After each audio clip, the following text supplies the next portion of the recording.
एक महिला थी जिसकी उम्र लगभग 30 साल के आसपास थी। अपने बेटे के साथ घर पर रहती थी। उसका जो पति था शहर में नौकरी करता था। घर की हालत यह थी कि अगर वो मेहनत मजदूरी नहीं करती तो घर का खर्च नहीं चलता। पति जो कमाता था उससे थोड़े बहुत बचत हुआ करते थे। इस वजह से उसने घर में मजदूरी करने का फैसला लिया। दोस्तों, धान रोपाई का समय चल रहा होता है। एक दिन वो धान रोपाई करने खेत जाती है। अपने बेटे को घर पर जो उसके सास ससुर होते हैं उनके साथ खेलने के लिए छोड़ देती है। और संजोगवश उसके पास एक मोबाइल था। उसको लेकर के धान के खेत में धान की रोपाई कर रही होती है। अचानक से उसका मोबाइल फिसल जाता है और पानी में गिर जाता है। जैसे ही पानी में गिरता है उसको ढूंढने का बहुत प्रयास करते हैं, लेकिन तब तक वो कीचड़ में पूरी तरीके से लथपथ हो जाता है और पानी पूरे मोबाइल में अंदर चला जाता है। मोबाइल को बहुत पोंछने का प्रयास करती है, साफ़ करने का प्रयास करती है, लेकिन मोबाइल चलता नहीं। काफ़ी परेशान हो जाती है। उसको लगा कि 200-400 रुपये की मजदूरी में मेरा लगभग 3-4 हज़ार का नुकसान हो गया। उसका मन अब धान लगाने में कम मोबाइल में ज़्यादा लग चुका था, क्योंकि वो मोबाइल से उसके पति से बात हुआ करती थी और फुर्सत टाइम में उसका जो बेटा था वो खेला करता था। एक दिन दोस्तों मोबाइल बनवाने दुकानदार के पास चली जाती है। दुकानदार के यहाँ मोबाइल देने जाती है तो कहता है कि इसमें काफ़ी ख़राबी आ गई और इसमें लगभग 2-2.5 हज़ार रुपये लगेंगे। ये सुनकर के वो काफ़ी परेशान होती है। मोबाइल बनवाना बड़ा ज़रूरी था। तो कहती है कि ठीक है भैया, एक काम करो, बना दो चाहे जैसे हो। दोस्तों, मोबाइल बनाने के लिए दे तो देती है, लेकिन जब मोबाइल बन करके तैयार हो जाता है और लेने जाती है तब उसके पास पैसा नहीं होता है। जितने पैसे उसमें लगे हुए थे उससे कम पैसा उसके पास होता है। तो दुकानदार उससे कहता है कि ठीक है, कोई बात नहीं, यदि तुम्हारे पास पैसा नहीं है तो तुम इतनी खूबसूरत हो, पैसे के बदले कुछ और दे सकती हो। महिला कुछ देर तक तो सोचती है कि ये जो आदमी मुझसे डिमांड कर रहा है ये कहाँ तक उचित है और कहाँ तक अनुचित है। कुछ देर अपने आप को एक शांत मुद्रा में खड़ी कर लेती है और सोचने लगती है। कुछ देर बाद वो एक ऐसा फैसला लेती है जिसकी दोस्तों किसी को उम्मीद नहीं थी। बहुत रोचक कहानी है, बहुत इंटरेस्टिंग कहानी है। आइए जानने का प्रयास करते हैं और सीख देने वाली कहानी। उससे पहले जो नए दर्शक हैं जिन्होंने चैनल को सब्सक्राइब नहीं किया है, चैनल को सब्सक्राइब कर लीजिए। और वीडियो कौन से शहर से देख रहे हैं ये भी कमेंट करके बताइएगा। पिछली वीडियो पर जिन्होंने कमेंट किया था उनकी लिस्ट हमारे पास है। वीडियो के आखिरी में आप सभी का प्यारा सा नाम अवश्य लूँगा। तो देर न करते हुए चलिए कहानी की शुरुआत करते हैं। नमस्कार, प्रणाम, मैं कमलेश तिवारी। आज आपके लिए जो सच्ची घटना लेकर के आऊँ, घटना मध्य प्रदेश के मंदसौर जिले के बुधना गांव की। यहीं पर रहने वाली एक महिला थी जिसका नाम हिमानी था। हिमानी का जो पति था वो मुंबई शहर में टैक्सी यानी कि टेम्पो चलाता था। उसके पति जिसका नाम अजय था और इसका एक बेटा था जिसकी उम्र लगभग 7-8 साल के आसपास थी। और इसके जो सास ससुर थे वो भी घर में रहा करते थे। दोस्तों, जो अजय कमाया करता था लेकिन उससे घर परिवार का सिर्फ खर्च चलता था, बचत नहीं होती थी। इधर धान रोपाई का समय आ जाता है तो हिमानी को लगा कि जो है चलो धान की रोपाई कर लेते हैं, कुछ पैसे मिल जाएंगे, नहीं होगा तो कुछ इमरजेंसी में पैसे काम आएंगे। ये सोच करके वो धान की रोपाई करने जाया कर देती। जो बेटा था वो स्कूल चला जाता। जो सास ससुर थे वो अपने घर में जो छोटी मोटी खेती बाड़ी थी उसमें लगे रहते और जो काम था उसमें लगे रहते। हिमानी घर का खाना बनाती, सुबह खाना बना करके बेटे को स्कूल भेज देती और बूढ़े सास ससुर के लिए खाना घर पर बना करके रख देती, खुद भी खाती, खा करके धान की रोपाई करने चली जाती। एक सप्ताह लगातार गांव की महिलाओं के साथ जाती है, धान रोपती है। एक दिन वो सुबह सुबह उठती है, खाना पीना बनाती है। उसका जो बेटा था उस दिन मोबाइल के लिए जिद पर अड़ा था कि आज मैं मोबाइल लेकर के स्कूल जाऊंगा। उसको लगा कि अगर ये मोबाइल लेकर के स्कूल चला जाएगा तो कहीं गायब कर देगा और कोई छीन लेगा। इस वजह से अपने बेटे को खूब डांटती है, लेकिन उसका जो बेटा था आज गुस्से में था, स्कूल गया ही नहीं। अभिमानी को लगा कि ये स्कूल गया नहीं, मोबाइल घर में रख करके जाऊंगी तो पूरा दिन फ़ोन देखेगा, पढ़े लिखेगा नहीं। दोस्तों, वो अपने बेटे से छुप करके फ़ोन को रख लेती है और कहती है कि फ़ोन की बैटरी चार्ज नहीं है और मैं इसको जा रही हूँ किसी के और के यहाँ चार्जिंग में लगा दूंगी और दोपहर को आऊँगी तो मैं तुमको देखने के लिए दे दूँगी। उसका बेटा मान जाता है। वो फ़ोन को चार्जिंग में न लगा करके वो अपने साथ लेकर के धान रोपने चली जाती है। दोस्तों, जिस खेत में धान रोपने गई होती है फ़ोन को ऊपर ऐसे रखी थी कि झुकती तो आसानी से गिर भी सकता था। और संजोग से उस दिन हुआ भी ऐसे। धान रोपाई का कुछ क्रम चला ही था कि अचानक उसका जो फ़ोन था वो सरक करके पानी में गिर जाता है। पानी भी था, ऊपर से कीचड़ भी था। वो इधर उधर टटोलने लगती है। जब तक उसको मोबाइल मिलता तब तक देर हो चुकी थी। वो मोबाइल में कीचड़ भी जा चुका था और साथ ही साथ अंदर पानी भी जा चुका था। वो पूरी तरीके से बंद हो गया था। उस मोबाइल हाथ में लेते ही सबसे पहले उसको धुलती है और धुल करके दोस्तों उसे ऑन करने का बहुत प्रयास करती है, लेकिन उसका जो प्रयास होता है वो विफल हो जाता है। फ़ोन ऑन ही नहीं हो रहा होता है।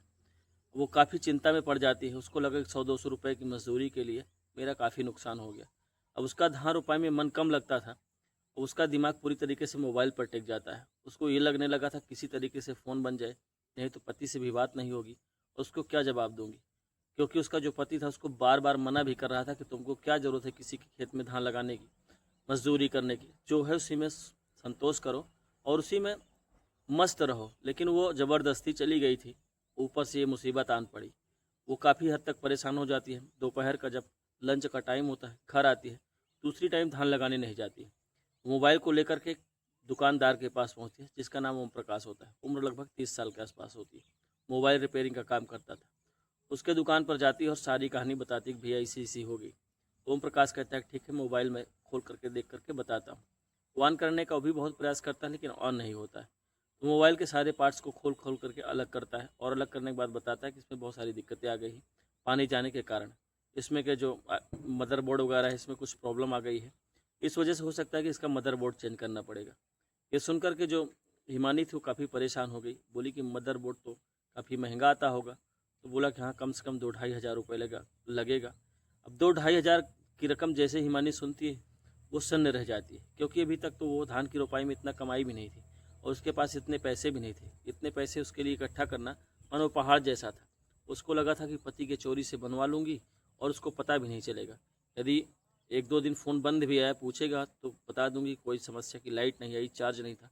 कोई बहाना बना दूंगी या लड़के ने उसको पटक दिया, कुछ भी बोल दूंगी। लेकिन वो ये नहीं बताना चाहती थी कि धान लगाने गई थी और फ़ोन पानी में गिर गया। हिमानी ओम प्रकाश से कहती कि चलो ठीक है भैया, किसी तरीके से इसको बना दो। तो ओम प्रकाश कहता है कि देखो इसका मदरबोर्ड अभी हमारे पास है नहीं, आप इसको रख दो और कल दूसरी टाइम आइएगा, मैं दिन भर में इसको बना करके रख दूंगा, लेकर के चली जाना। हिमानी कहती है कि चलो ठीक है, कोई बात नहीं। हिमानी अपना सिम वगैरह लेती है और घर आ जाती है। ओम प्रकाश उसमें जो भी खराबी होती है वो बना करके ठीक करके फ़ोन को रखे रहता है। अगले दिन हिमानी काम पर नहीं जाती।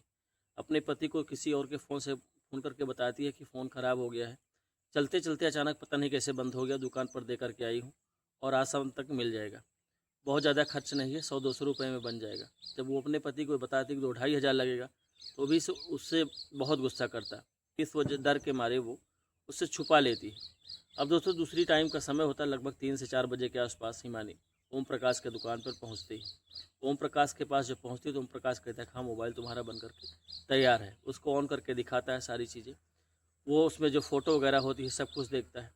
दोस्तों जैसे ही फ़ोन ऑन होता है, फ़ोटो दिखाता है, तो अचानक ओम प्रकाश की नज़र एक ऐसे फ़ोटो पर पड़ जाती है जो कि बिल्कुल अर्धनग्न होती है। वो किसी और की फ़ोटो नहीं होती है, वो हिमानी की फ़ोटो होती है। ओम प्रकाश तो पहले से ही देखा हुआ था और हिमानी के सामने भी देखने लगा था। हिमानी जैसे ही देखती है शर्मा जाती है और उसके हाथ से फ़ोन छीन लेती है और कहती है भैया फ़ोन मुझे दे दो। जैसे ही फ़ोन छीनती है ओम प्रकाश मुस्कुरा देता है। हिमानी समझ चुकी थी कि ओम प्रकाश ने सारी चीज़ें देख ली है। अब बारी आती है पैसे देने की। ओम प्रकाश कहता है कि मैडम इसमें 2500 रुपये लगा है और 2500 रुपये आपको देने। हिमानी के पास मात्र 1000 रुपया था। हिमानी कहती है कि 1000 रुपये मेरे पास है और 1500 रुपये ऐसा करिए कि आप जो है बाद में ले लीजिएगा। तो ओम प्रकाश कहता है कि मैडम 1500 रुपये, इसमें 100-200 रुपये मेरी जो मेहनत मजदूरी है वही बचना है, बाकी तो इसमें सब सामान ही है, इतना मैं उधार नहीं कर सकता। अब हिमानी के सामने एक बड़ी चुनौती हो जाती है कि 1500 रुपये का इतनी जल्दी इंतज़ाम कहाँ से करे। वो काफ़ी देर तक हैरान खड़ी रहती है, कोई रास्ता ढूंढने का प्रयास करती है, लेकिन कोई रास्ता निकले तब ना, कोई उसकी मदद करने के लिए मिले तब। बहुत देर तक जब हिमानी दुकान पर खड़ी रहती है तो ओम प्रकाश कहता है क्या हुआ भाभी, पैसा दो और जाओ अपने घर। तो कहती है भैया पैसे का इंतजाम हो नहीं पा रहा है, मैं बड़ी परेशान हूँ, कुछ समझ में नहीं आ रहा है क्या करूँ क्या ना करूँ। तो ओम प्रकाश कहता है कि आप इतनी खूबसूरत हो, पैसा नहीं है तो कुछ और ही सही। ये सुन करके हिमानी सन्न रह जाती है और कहती कैसी बातें कर रहे हो। ओम प्रकाश कहता है कि भाभी आपकी ऐसी सी तस्वीरें फ़ोन में हैं, देखने के बाद हर कोई आपसे उम्मीद रखेगा।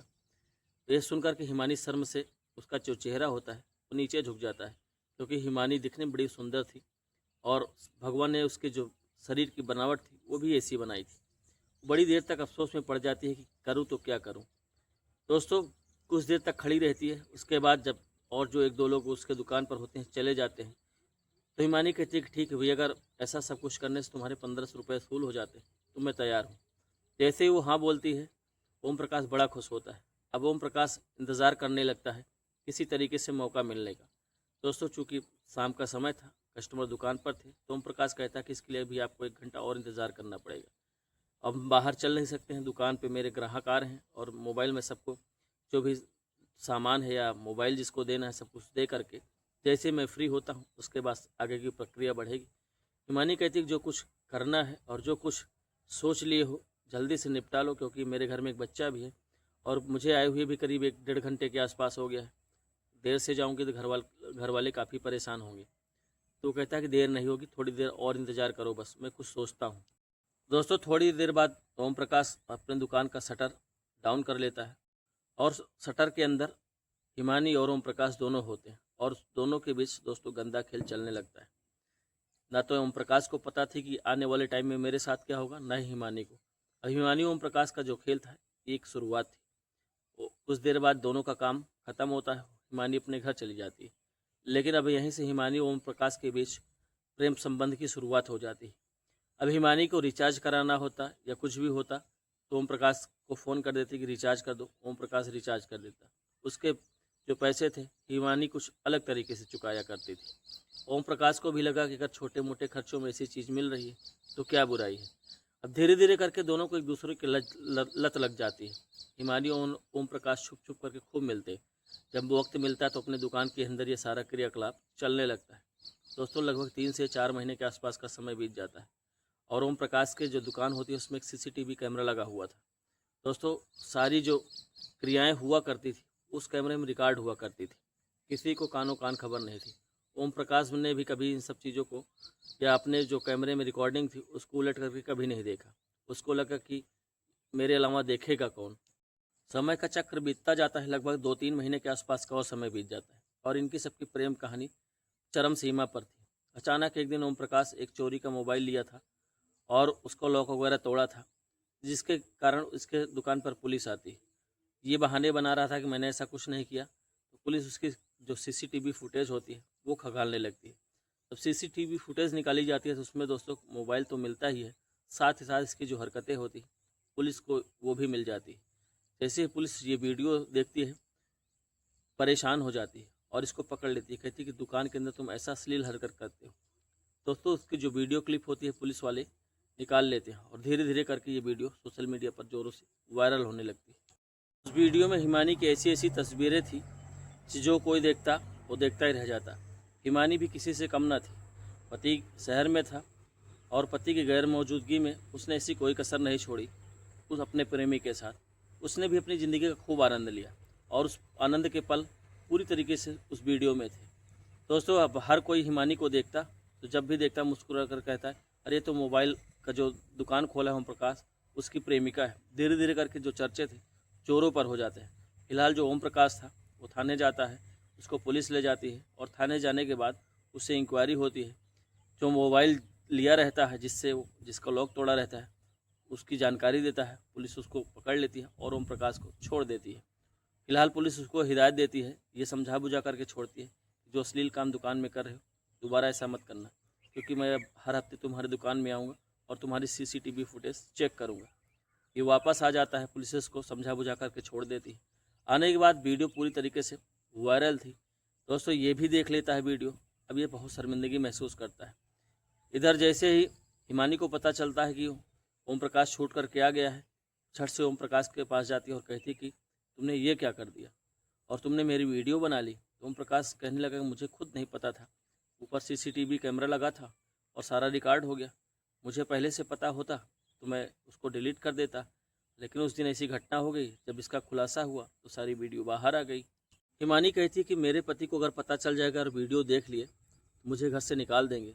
वैसे भी घर का जो माहौल है पूरी तरीके से तनावपूर्ण है, मेरे साथ कब क्या घटना हो जाए मुझे खुद अंदाज़ा नहीं है और मैं अब तुम्हारे साथ रहना चाहती हूँ। इससे अच्छा है कि हम लोग चलो कहीं भाग चलते हैं, यही बेहतर रास्ता है।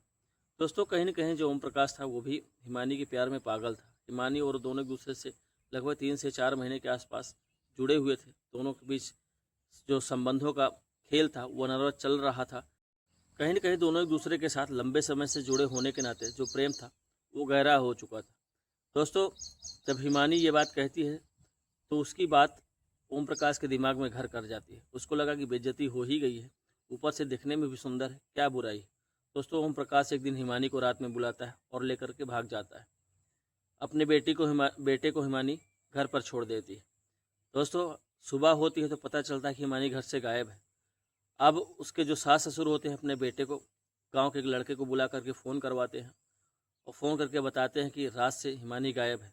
जैसे ही अजय को पता चलता है काफ़ी हैरान हो जाता है, लेकिन जिसने उसकी वीडियो देखा था हर कोई ये कहता कि उसको भगा कर कोई और नहीं, ओम प्रकाश लेकर के गया है। अब दोस्तों ओम प्रकाश की दुकान पर सारे लोग गांव के पहुंचते हैं तो पता चलता है कि दुकान बंद है।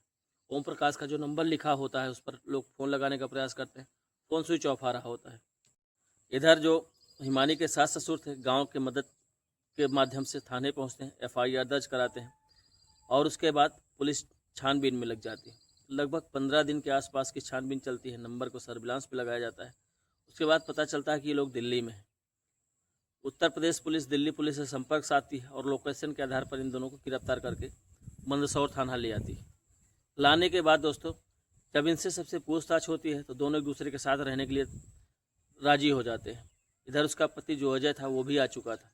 उसका पति जब अपनी पत्नी हिमानी को देखता है तो कहता है कि मैंने तुम्हारे न तो शौक़ में कोई कमी रखी न ही किसी चीज़ में, बस मेरी एक ही कमी रहेगी कि मैं शहर चला गया। ऐसी क्या आन पड़ी थी जो तुमने बेटे तक का मुँह नहीं देखा और इस मासूम को छोड़ कर के चली गई। लेकिन उस वक्त हिमानी का ये हाल था कि पूरी तरीके से ओम प्रकाश के प्यार में पागल थी। वो बोली कि ना तो मुझे तुम्हारे साथ रहना है और ना ही मुझे बेटे की कोई ज़रूरत है।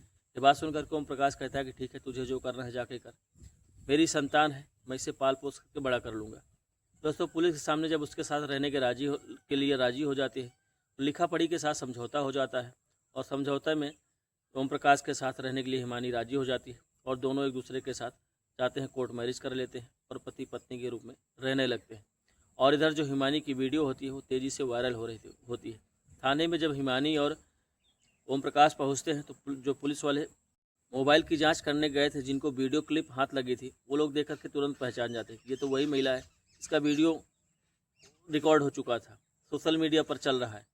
लेकिन अब दोस्तों हो क्या सकता था, चीज़ें तो बिगड़ चुकी थी।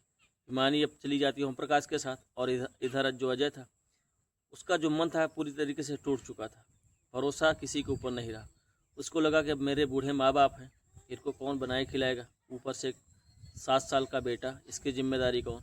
वो शहर जाना छोड़ देता है और घर पर रह करके अपने माँ बाप की सेवा करने लगता है और अपने बेटे की देखभाल करने लगता है। दोस्तों समाज में बहुत ऐसी महिलाएं हैं जो बहकावे में या किसी तरीके से बहक जाती हैं और बहक करके जो अपना फ़र्ज होता है, धर्म होता है, वो भूल जाती है और भूल करके ऐसे लोगों के चंगुल में फंस जाती हैं और ऐसी घटना कर बैठती है।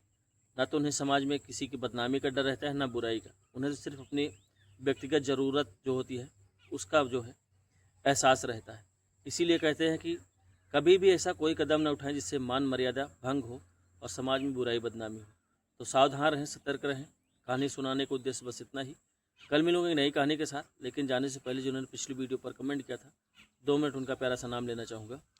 दिलीप राजपूत खंडवा गोकुल गांव से, नीलेश हैदराबाद से, सुरेंद्र महतो झारखंड से, पीएन तिवारी जी बलिया उत्तर प्रदेश से, राधे श्याम पटेल जौनपुर से, लवकुश फतेहपुर से, अंकित कुमार झारखंड से, लखन निर्मल झारखंड से, रामानुज पांडे धनबाद झारखंड से, रुद्र प्रताप नारायण तिवारी महोबा उत्तर प्रदेश से, जगदीश प्रसाद पटना बिहार से, अमर कुमार सिंह, मनोज कुमार ध्रुव छत्तीसगढ़ से। आप सभी ने वीडियो पर इतना प्रेम और स्नेह दिया, ऐसे ही प्रेम और स्नेह बनाए रहें। कल मिलूंगा एक नई कहानी के साथ। आज की कहानी में बस इतना ही। धन्यवाद, नमस्कार।